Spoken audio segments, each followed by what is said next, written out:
Mile 1.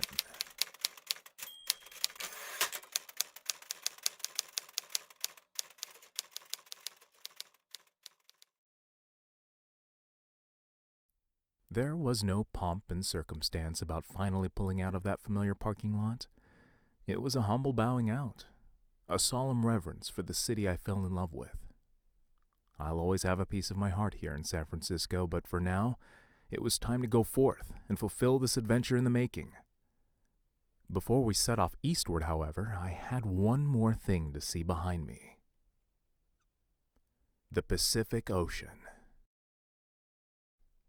I had always been a stone's throw away wherever I lived, be it from my birthplace of the Philippines or my current hometown of Tacoma, Washington. Now that I think about it, the furthest east I'd ever been without the aid of wings could have been driven in less than 2 hours. In case it would be a while before I could feel the mists of these peaceful waves, I walked onto the beach and asked that we meet again once more. After running my hand in the invitingly warm wash, I mounted up and headed into the heart of the city.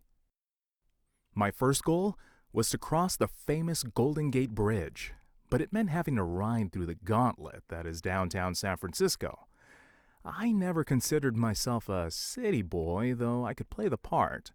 My driving skills and sense of direction tend to give me away, and after a frustrating hour, I knew I was ready to get away from it all.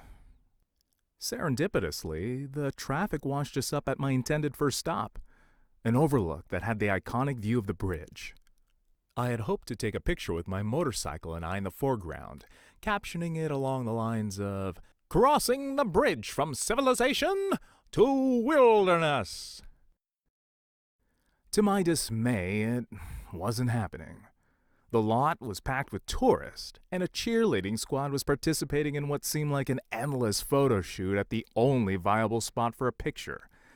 I gritted my teeth as we resigned to waiting behind the obnoxiously large tour buses, but then, in my first act of improvisation, we made a sharp U-turn, got out of there, and before merging into the river of cars flowing across the bridge, I hit record to give my brother's fancy camera an impromptu test run.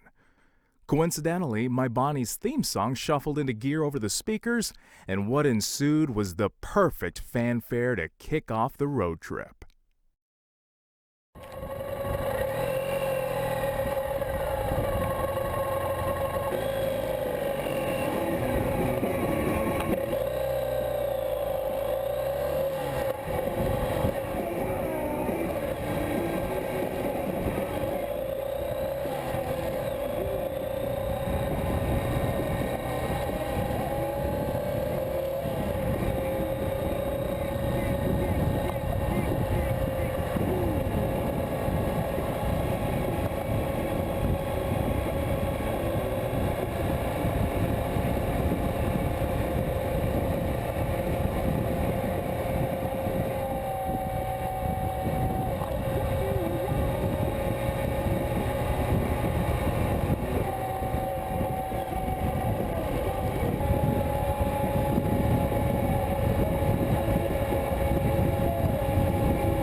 If my visor had been up, it would have recorded my ear-to-ear grin. We were now on our way.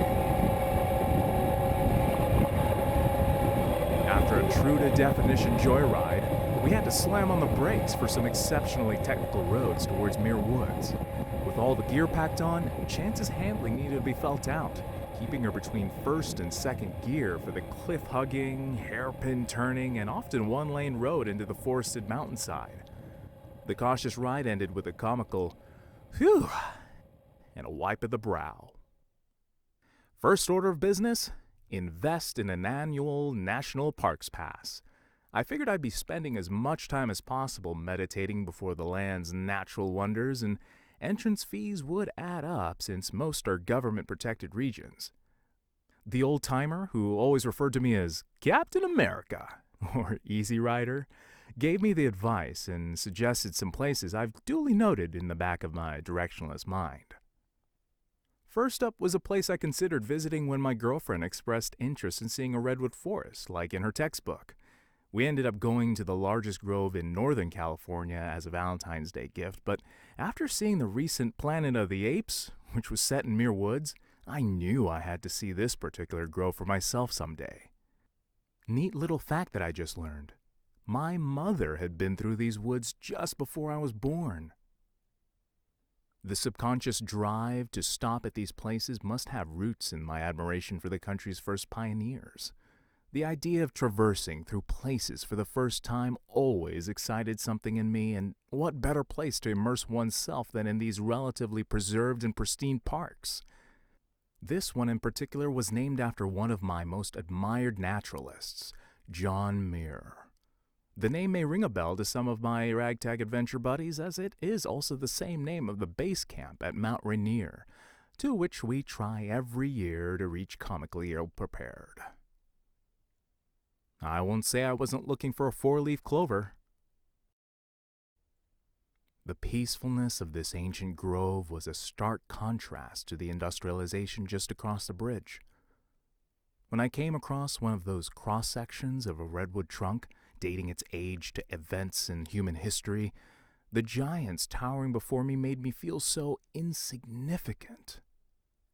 Strangely, it felt good to be belittled, as it reminded me of just how big the bigger picture of life could be.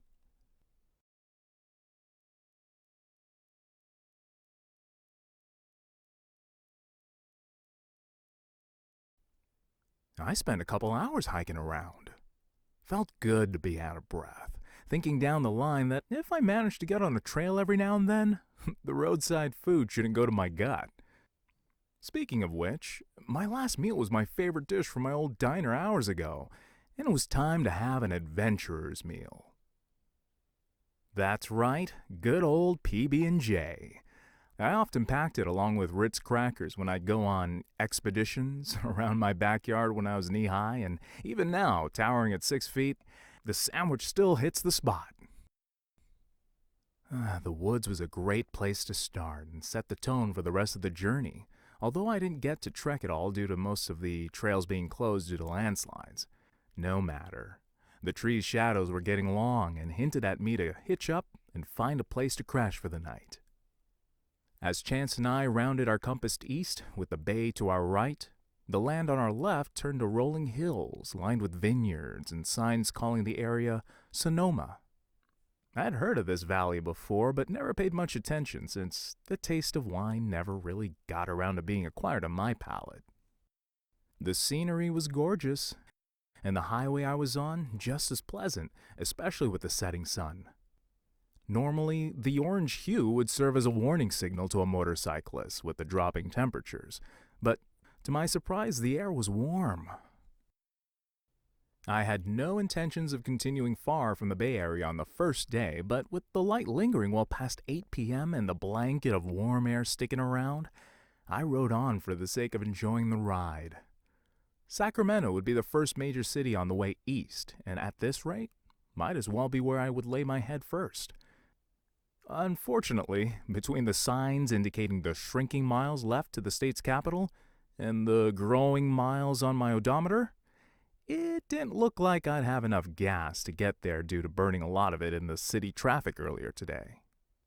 No worries, I thought. One of the habits I had to break was sticking to an itinerary. So far, not having a watch helped loosen me up, so the next thing was to learn to forget departure and arrival times, something beat into you as an airline employee. But I'm as free from that life as can be for the first time being. I exited just 20 miles out of the capital into a city called Vacaville, which put a smirk on my face. I'm not sure how it's really pronounced, but I think it's fitting to my situation to insist on it being akin to vacation.